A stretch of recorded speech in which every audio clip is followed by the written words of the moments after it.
বন্ধুগণ, আজকে আমি আপনাদের সঙ্গে শেয়ার করব এক মুঠ মটরশুঁটি দিয়ে ভীষণ মজার ইফতার স্পেশাল নাস্তা।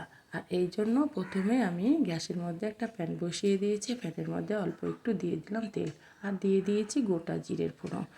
গোটা জিরের ফোড়নটা দেওয়ার পর আমি ওই তেলের মধ্যে দিয়ে দিলাম মোটামুটি হাফ কাপ মটরশুঁটি। এগুলোকে নেড়ে চেড়ে প্রথমে আমি ভেজে নেব। কিছুক্ষণ ভেজে নেওয়ার পর আমি এখানে মোটামুটি 4 চামচ মতো জল দিয়ে দিলাম, ঢাকা দিয়ে দিলাম। মোটামুটি মিনিট 3 পর আমি ফিরে এলাম, একবার নেড়ে চেড়ে দেবো আর চেক করে নেব মটরশুঁটিগুলো সেদ্ধ হচ্ছে কি না। হ্যাঁ বন্ধুরা, আমি 3 মিনিট পর ফিরে এলাম। আমার মটরশুঁটিটা সেদ্ধ হয়ে গেছে। জলটা আমি শুকিয়ে নেব। জলটা আমার শুকিয়ে গেছে।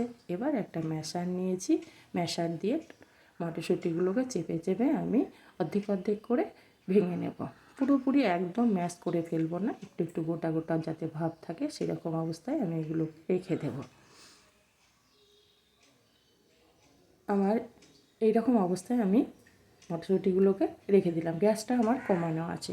এবার এখান থেকে মোটামুটি 2 থেকে 3 চামচ এই ম্যাশ করা মটরশুঁটিকে আমি একটা প্লেটের মধ্যে উঠিয়ে রাখবো। এটা আমি পরে ব্যবহার করব। এবার এই মটরশুঁটির মধ্যে দিয়ে দিলাম 1 কাপ জল, আর অল্প একটু চিলি ফ্লেক্স, স্বাদমতো লবণ, আর দিয়ে দেব আমি কিছুটা কুচনো ধনেপাতা। এগুলোকে দেওয়ার পর জলটা যেই ফুটে উঠবে তখন আমি যে কাপ মেপে জল দিয়েছি ওর 1/4 কাপ দিয়ে দিলাম সুজি। সুজিটা দিয়ে দেওয়ার পর আমি অনবরত নাড়তে থাকবো। নাড়তে নাড়তে আমি একটা ডো তৈরি করে নেব। অনবরত নাড়তে হবে, নাহলে তলে পুড়ে যেতে পারে।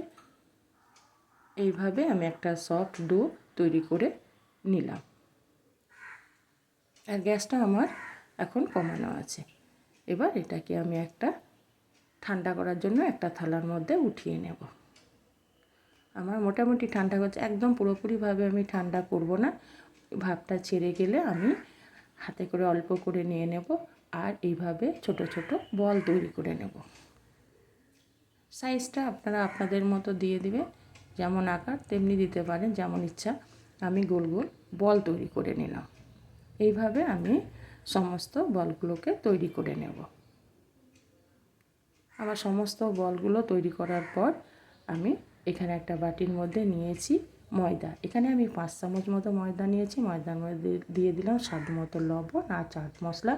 যেহেতু মটরশুঁটিতে গ্যাস হয় সেই জন্য অল্প একটু জোয়ান দিয়ে দিলাম।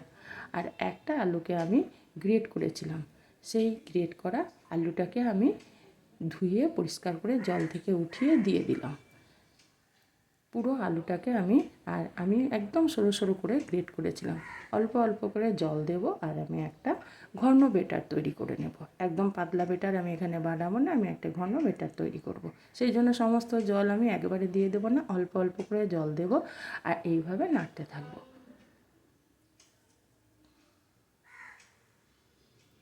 আবার একটু জল দিয়ে দিলাম। দিয়ে দেওয়ার পর আমি এভাবে নেড়ে একটা বেটার রেডি করে নেব। বেটারটা আমার তৈরি হয়ে গেছে, এরকম অবস্থায় রাখতে হবে। এবার যে নাস্তাগুলো আমি তৈরি করে রেখেছি সেগুলো কিন্তু এই ময়দার বেটারের মধ্যে আমি দিয়ে দিলাম, দিয়ে চামচ দিয়ে ভালো করে মিশিয়ে নেব। সমস্ত নাস্তাগুলো আমি এইভাবে মিশিয়ে নিলাম। এবার আমি এখানে দিয়ে দেব যে মটরশুঁটি ম্যাশ করা রেখে দিয়েছিলাম আমি 2-3 চামচ মতো, সেটাকে দিয়ে দিলাম। দিয়ে দেওয়ার পর মটরশুঁটিটাকেও আমি ভালো করে বেটারের সঙ্গে মিশিয়ে নেব। এই নাস্তার সঙ্গে সমস্ত নাস্তার সঙ্গে আমার মটরশুঁটিটা মেশানো হয়ে গেছে। এবার এগুলোকে আমি ভেজে নেব। তার জন্য গ্যাসের মধ্যে আমি বসিয়ে দিয়েছি কিছুটা তেল। তেলটা ভালো করে প্রথমে গরম করে নেব, তারপরে মিডিয়াম আঁচে এগুলোকে আমি ঘুরিয়ে ফিরিয়ে ভেজে নেব। তার জন্য এই গরম তেলের মধ্যে একটা একটা করে আমি এই নাস্তাগুলোকে ছেড়ে দেব।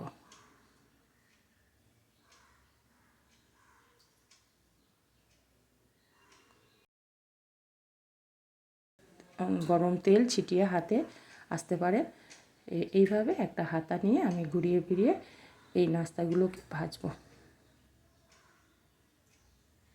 হ্যাঁ বন্ধুরা, কখনো গ্যাস বাড়িয়ে ভাজবেন না, মিডিয়াম টু লোয়ে এগুলোকে ভাজবেন। এইভাবে ঘুরিয়ে ফিরিয়ে আমি এই নাস্তাগুলোকে ভেজে নিলাম। একটা ব্যাচ আমার ভাজা হয়ে গেল। এবার আমি এটাকে উঠিয়ে নেব। তারপর ঠিক একইভাবে এই তেলের মধ্যেই আমি দিয়ে দেব নাস্তাগুলোকে।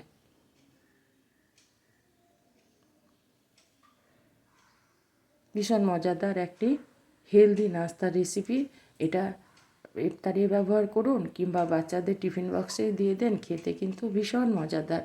আর যাকেই খাওয়াবেন সেই কিন্তু বন্ধু নাম করবে। এভাবে ঘুরিয়ে ফিরিয়ে এগুলোকে আমি আবারও লাল করে ভেজে নেব। আর এখানে আপনারা ডিপ ফ্রাইও করতে পারেন, আমি কিন্তু এখানে স্যালো ফ্রাই করেছি। এইভাবে ঘুরিয়ে ফিরিয়ে এগুলোকে আমি ভেজে নেব আর গোল্ডেন ব্রাউন করে আমি ভাজবো এগুলোকে।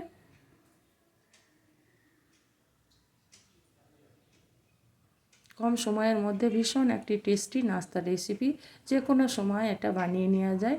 দেখুন বন্ধুরা, বিশেষ করে ইফতারের জন্য স্পেশাল। হাতে সময় কম থাকলে চট করে এটা বানিয়ে নিন। সমস্ত আমার বানানো হয়ে গেল। এবার আমি একটা প্লেটের মধ্যে উঠিয়ে নেব গরম গরম। দেখুন বন্ধুরা, কত লোভনীয় একটা রেসিপি আমার। এবার আপনাদের আমি দেখিয়ে দেব কত সুন্দর, আর ভিতরটা কত একদম সুন্দর, আর উপরটা তেমনি মুচমুচে।